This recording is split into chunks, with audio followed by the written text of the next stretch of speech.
TMJ4 News is proud to recognize the 6th annual National News Literacy Week presented by the News Literacy Project, USA Today, and our parent company, EW Scripps. The goal is to provide tools and resources to help people skillfully navigate today's information landscape. Today's focus is on social media companies and whether they should be fact-checking or moderating content posted by users. It is a hot topic as major players like Meta roll back programs originally aimed at controlling misinformation and disinformation, and as concerns about online censorship remain top of mind for many social media users. Ryan Jenkins turned to Gen Z, asking local college students for their thoughts on the role of fact-checking and moderation in a digital world.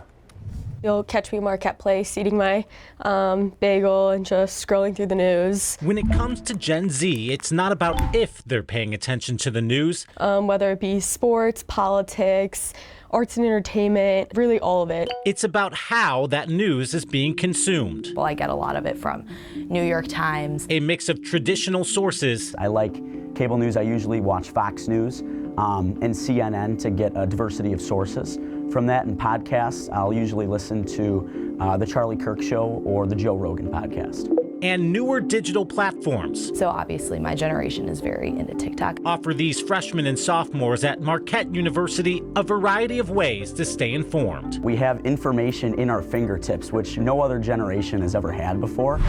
But even in the digital age, these journalism and political science students say it's more important now than ever before to check your sources. It's very easy to find people who think they know how to report the news when really they don't have much experience and they don't necessarily know what they're talking about, and that's when you can easily fall into misinformation and disinformation. The rise in citizen journalism comes at a time when social media is growing as a primary news source.